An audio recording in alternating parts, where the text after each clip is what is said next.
আসসালামু আলাইকুম রহমতুল্লাহ। যে ডান পাশে আপনারা যেটা দেখতে পাচ্ছেন লিজেন্ড টেক্সট, ওটা এরকম লিজেন্ড টেক্সট কীভাবে তৈরি করবেন বা কীভাবে লিখবেন, ওটার জন্য আমি আপনাদেরকে আজকে নতুন ক্লাসে যেটা শেখাবো ওইটা হচ্ছে লিজেন্ড টেক্সট।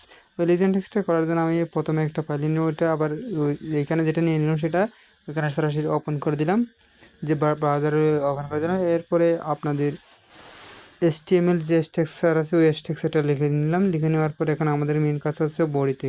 তো বডিতে যেহেতু আমরা কাজ করবো, আমরা কী কাজটা করব ওইটার উপর ডিপেন্ড করতেছে। তো আমরা যেহেতু একটা ফিল্ডের মধ্যে লিজেন্ড টেক্সটটা লিখবো, আমরা ওই ফিল্ডটা আগে তৈরি করে নেব। তো সেজন্য আমরা ফিল্ড সেট করে নিলাম। ফিল্ড সেট করার পর ওইখানে লিজেন্ডটা মানে লিজেন্ড টেক্সট যেহেতু করবো ওই লিজেন্ড টেক্সটটাও নিয়ে নিলাম। একটা ফিল্ডের মধ্যে লিজেন্ডটা নিয়ে নিলাম। ওইখানে ওই লিজেন্ডের মধ্যে আমরা যে লেখাটা শো করব, মানে একটা বক্সের যেই এটার মধ্যে আমরা লেখাটা শো করব, ওইখানে ওইটা একটু বোল্ড করে, সেজন্য আমরা বিট একটা ইউজ করলাম।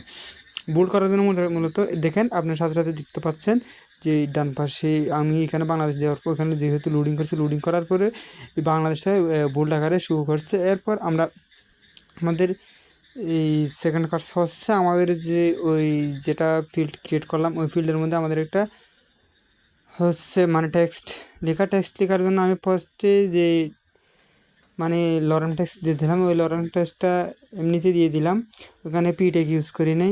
আপনারা চাইলে পিটেক ইউজ করতে পারেন, আবার না চাইলে নাও করতে পারেন, কোনো সমস্যা হবে না। আমি পিটেক ইউজ করি না, নর্মাল লিখে দিলাম। তো নর্মালি ওইটা হয়ে গেছে। তো আপনারা চাইলে আমার মতো করে এভাবে লরেম টেক্সট এই লিজেন্ড টেক্সটটা ক্রিয়েট করতে পারেন, যেখানে শুধুমাত্র দুইটা টেক্সট